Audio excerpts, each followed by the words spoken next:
Welcome और welcome back to big faction YouTube channel. So आज के वीडियो में हमारे डिस्कशन का टॉपिक होने वाला है 5 C's ऑफ मार्केटिंग।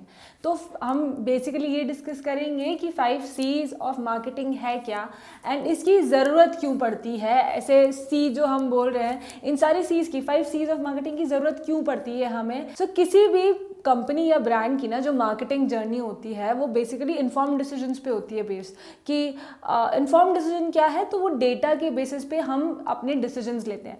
अब जैसे इसमें बहुत से क्वेश्चंस आते हैं सबसे पहले तो कि इसके लिए टारगेट ऑडियंस क्या होगा, ये जो मेरा प्रोडक्ट या सर्विस है ये कहाँ पे सबसे ज़्यादा बिकेगा, मुझे ऑनलाइन सेल करना चाहिए या ऑफलाइन ही रहने देना चाहिए या फिर सिर्फ ऑनलाइन पे ही बेचना चाहिए, क्या मेरे लिए क्या जो प्राइसिंग क्या है वो सही होगी। तो ऐसे बहुत से फैक्टर्स जो है वो आ जाते हैं कंसिडरेशन में जब हम मार्केटिंग स्ट्रैटेजी को डिवाइस कर रहे होते हैं। तो उस टाइम पे जो 5 C's ऑफ मार्केटिंग है वो एनालिसिस करने के लिए, हमारे करंट सिचुएशन को एनालिसिस करने के लिए हम यूज़ करते हैं। तो आइए शुरू करते हैं ये वीडियो बिना किसी देरी के। तो अभी हमने इतने सारे जो क्वेश्चंस बोले जिसमें मार्केटिंग जो हमारी स्ट्रैटेजी जो है इतने सारे क्वेश्चन से इन्फ्लुएंस होती है। तो ये जो सारे क्वेश्चंस मैंने आपको बताया ना, इन सबको आप कैटेगराइज कर सकते हैं। ये सारे जो क्वेश्चन है ना, इनके आंसर्स जो है हमारे मार्केटिंग स्ट्रैटेजी को सच में इन्फ्लुएंस कर सकते हैं। तो हमें इन सारे क्वेश्चंस का आंसर ढूंढना या पता होना बहुत ज़्यादा ज़रूरी होता है हमारी मार्केटिंग स्ट्रैटेजी डिवाइस करने के पहले। तो ये जो क्वेश्चंस मैंने आपको बताया या फिर इसके अलावा जितने क्वेश्चंस होते हैं आप उनको सभी को ना सेग्रीगेट कर सकते हैं। हर लेवल पे, हर स्टेप पे ना हमारे पास इस टाइप के क्वेश्चंस होते हैं। इन सारे क्वेश्चंस को हमने 5 जो सी है उसमें हमने डिवाइड किया है ताकि आप इन सारे अगर सीज का आप देखते हैं कि हाँ क्या क्या हमारे पास क्वेश्चंस हैं, उसका हमारे पास क्या आंसर है, तो ये जो क्वेश्चंस हैं इनके आंसर हमें हमारी मार्केटिंग स्ट्रैटेजी को डिवाइस करने के सबसे पहले हमें ये पता होना चाहिए। तो अब जैसे अब मान लीजिए कि आपके कॉम्पिटिटर्स का ही ले लीजिए। अब अमेजोन एंड फ्लिपकार्ट का अगर आप देखेंगे भी रिसेंट में ही जैसे अमेजोन ने उनके प्राइम डे सेल स्टार्ट की उसी टाइम पे फ्लिपकार्ट का भी सेल ऑन था। तो दोनों जो कॉम्पिटिटर्स हैं वो एक दूसरे की मार्केटिंग स्ट्रैटेजी को देख के ही अपनी मार्केटिंग स्ट्रैटेजी को बनाते हैं। या फिर इस तरीके से और भी चीज़ें हैं। जो गवर्नमेंट है वो हमारी जो कंपनी के पॉलिसीज़ है, क्या वो गवर्नमेंट की पॉलिसीज़ के साथ अलाइन हो रहे हैं नहीं हो रहे हैं, या फिर हमारी कंपनी में क्या इशूज़ आ सकते हैं, ऑर्गेनाइजेशन पे क्या आ सकते हैं। तो ऐसे बहुत से क्वेश्चंस हैं। क्वेश्चंस का जो बहुत एक लंबा लिस्ट है ना वो हमारे पास होता है अगर हम एक बिजनेस स्टार्ट करने जा रहे हैं। तो हम बेसिकली यही डिस्कस करने वाले कि क्या क्या क्वेश्चंस हो सकते हैं एंड हमें कौन से क्वेश्चंस को हमारा बिजनेस स्टार्ट या मार्केटिंग स्टार्ट करने के पहले एड्रेस करना चाहिए। तो अब स्टार्ट करते हैं कि क्या 5 C's ऑफ मार्केटिंग है। सो सबसे पहले है कंपनी, सेकंड है कोलैबोरेटर, थर्ड है competitor, fourth is customers, fifth is climate. So ये हमारे सीज हैं। अब जाइए देखते हैं कि इन सब में एक एक लेवल पे, एक एक स्टेप पे हमें कौन कौन से क्वेश्चंस को आंसर करना चाहिए। सो सबसे पहला जो मैंने आपको बताया था वो है कंपनी। तो जैसे मैंने बताया सबसे पहला जो सी है वो है कंपनी। तो कंपनी में क्या क्या क्वेश्चन हो सकते हैं। तो सबसे पहले कि क्या प्रोडक्ट्स हमारी कंपनी सेल कर रही है, उसके यूएसपी क्या है, and everything that is related to our business and product. हमें वो डिटेल में हमारे पास इन सभी क्वेश्चंस का जो है एक अच्छा स्ट्रॉन्ग आंसर होना चाहिए। अब ये क्वेश्चंस को आप सुन के समझ पा रहे होंगे कि क्यों ज़रूरी है आपके बिजनेस जैसे ही स्टार्ट होता है मार्केटिंग स्ट्रैटेजी बनाने के पहले इन क्वेश्चंस को आंसर करना या फिर ये आंसर हमारे पास रेडी होना। अब ये कोई थ्योरी नहीं है जो हम डिस्कस कर रहे हैं। ये जो क्वेश्चंस है ये सारे बिजनेस को रियल टाइम में अपने आंसर करना चाहिए बिजनेस स्टार्ट करने के पहले। ये जो है ये एक सिचुएशनल एनालिसिस रिलेटेड है जो कि हर जो क्लाइंट है या हर बिजनेस ओनर जो है उनको करना चाहिए या फिर उनको इस क्वेश्चंस को उनके पास आंसर रेडी होना चाहिए। सेकंड जो हमारे पास सी है वो है कोलैबोरेशन। अब कोलैबोरेशन में क्या क्या क्वेश्चंस होते हैं। अब कोलैबोरेटर्स में क्या होते हैं, तो कोलैबोरेटर्स में सबसे पहले तो आपके इन्वेस्टर्स, आपके पास इन्वेस्टर्स या स्टेक होल्डर्स है या नहीं है। क्योंकि अब ये अगर मान लीजिए आपकी कोई ऐसी आप मार्केटिंग स्ट्रैटेजी बनाने वाले हैं जहाँ पे आपको अच्छे खासे जो इन्वेस्टमेंट है उसकी ज़रूरत लगेगी, तो क्या आपके पास इन्वेस्टर्स हैं। तो ये क्वेश्चन को आपको आंसर करना चाहिए या इस तरीके के क्वेश्चंस को आपको पहले सोचना चाहिए। इसके अलावा मान लीजिए आपका कोई फूड रिलेटेड है या फिर ऐसे आपका कोई सर्विस है जहाँ पे आपको डिलीवरी पार्टनर्स की ज़रूरत लग सकती है, तो क्या आपके पास डिलीवरी पार्टनर्स की टीम है या नहीं है, ये आपको देखना चाहिए। उसके अलावा मान लीजिए आपकी टीम, आपकी बैक एंड टीम कैसी है।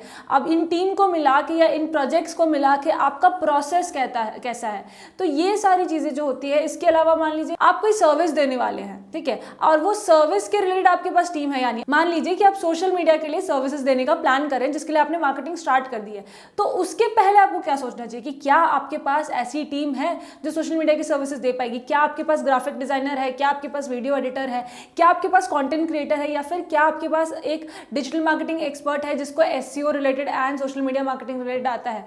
तो ये सारे क्वेश्चंस हमें आंसर करने की पहले ही जरूरत है, ये सारे सिचुएशंस को हमें पहले एनालाइज करने की जरूरत है, ये सर्विस देने के पहले, ये मार्केटिंग करने के पहले इस सर्विस की।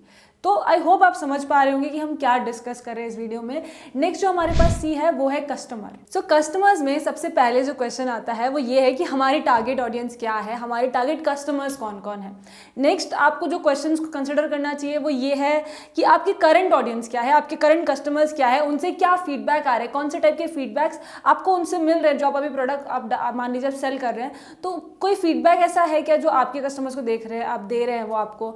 दूसरा ये हो सकता है कि आपकी रेट ऑफ ग्रोथ कैसी है, आपकी जो कस्टमर की या ऑडियंस की ग्रोथ है वो मार्केट में कैसी है, या फिर मार्केट में कैसे सिग्नल्स मिल रहे हैं। ऐसा तो कोई प्रोडक्ट नहीं बेच रहे हैं ना जो धीरे धीरे जिस पे रिस्पॉन्स जो है वो कम होते जा रहा है। आई थिंक हमने ये प्रीवियस वीडियोस में आपको बताया था कि जो कस्टमर का रिस्पॉन्स होता है ना वो सबसे ज़्यादा डायनामिक होता है। आज उनको कुछ और चीज़ पसंद होगी, ट्रेंड जो होगा वो अगले दिन पूरी तरीके से चेंज हो जाएगा। ये एक काफ़ी डायनामिक चीज़ होती है जो कस्टमर्स होते हैं।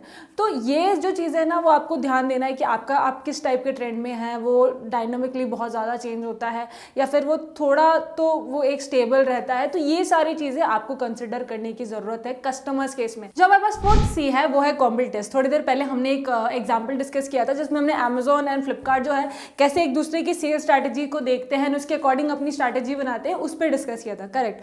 तो इस तरीके से हमें ये पता होना चाहिए सबसे पहले डायरेक्ट एंड इनडायरेक्ट कौन से कॉम्पिटिटर्स हैं हमारे। इसके अलावा स्वॉट एनालिसिस जो है हमारे कॉम्पिटिटर्स की वो हमें ज़रूर करनी चाहिए। उसके अलावा हमारे जो कॉम्पिटिटर्स हैं उनकी क्या स्ट्रैटेजी रही है, कौन सी स्ट्रैटेजीज जो है या पहले कौन से ऐसे कैंपेन्स हैं, ऐसी कौन सी चीज़ें हैं जो उन्होंने की थी एंड जो वो सक्सेसफुल रही है, कौन सा ऐसा एक कैंपेन था उनका जिसकी वजह से बहुत ज़्यादा बूम हुआ या फिर बहुत ज़्यादा सेल्स आई है। तो ये सारी चीज़ें भी हमें पता होनी चाहिए, ये सारी जो चीज़ें हैं उस पर भी हमारा ध्यान होना चाहिए, ये क्वेश्चंस को भी हमें आंसर करना चाहिए। फिफ्थ जो सी है वो है क्लाइमेट। तो क्लाइमेट में क्या क्या चीज़ें आती है। सो क्लाइमेट यहाँ पे मौसम के बारे में बात नहीं हो रही है, it is the environment of the market. यहाँ पे मार्केट में इसमें क्या क्या आता है, तो सबसे पहले गवर्नमेंट के रूल्स एंड रेगुलेशन। अभी इसका अगर मैं एक एग्जांपल दूँ तो कुछ साल पहले सोलार पैनल्स पे गवर्नमेंट काफ़ी अच्छे से मतलब प्रमोट कर रहा था एंड सपोर्ट कर रहा था जो सेलर्स थे उनको। तो ये जो चीज़ थी वो काफ़ी अच्छा रिजल्ट भी लाई थी मार्केट के लिए कि जो सेलर्स थे जो सेल करना चाहते थे उनको एक काफ़ी अच्छा एक बेनिफिशियल एनवायरनमेंट मिल गया था जहाँ पे वो अच्छे से सेल कर पा रहे थे। अभी आप करंट सिचुएशन देखेंगे तो मिलेट्स के लिए सेम है कि मिलेट्स को अभी जो गवर्नमेंट है वो काफ़ी सपोर्ट कर रही है कि आप मिलेट्स सेल करिए, मिलेट्स के लिए आप जाइए। सो ये जो चीज़ें होती है, जो ये रूल्स एंड रेगुलेशन है, इसमें इसका अपोजिट भी हो सकता है कि आप कोई ऐसा प्रोडक्ट तो नहीं ला रहे हैं, ऐसे किसी कंट्री में तो नहीं जा रहे जहाँ पे वो प्रोडक्ट सेल करना या फिर वो सर्विस सेल करना बैन हो या फिर उसको सेल करना डिफिकल्ट हो। तो ये सारी चीज़ें भी हमें ध्यान रखनी होती है। इसके अलावा जो नेक्स्ट चीज़ है जो आपको ध्यान रखना है, सीजनैलिटी ऑफ द प्रोडक्ट और सर्विसेज। अगर आपका कोई ऐसा प्रोडक्ट है जो किसी सीजन में ही चलता है तो अगर आप उसको रॉन्ग सीजन में लाएंगे तो वो भी एक चीज़ आपका इफेक्ट कर सकती है।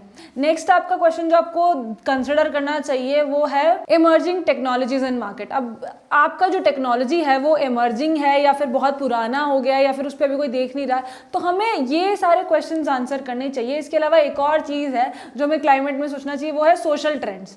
अब सोशल ट्रेंड्स में क्या क्या, आप जैसे कोविड के टाइम पे आपको पता होगा कि जो ऑनलाइन टीचिंग के इक्विपमेंट्स थे वो काफ़ी ज़्यादा बिक रहे थे।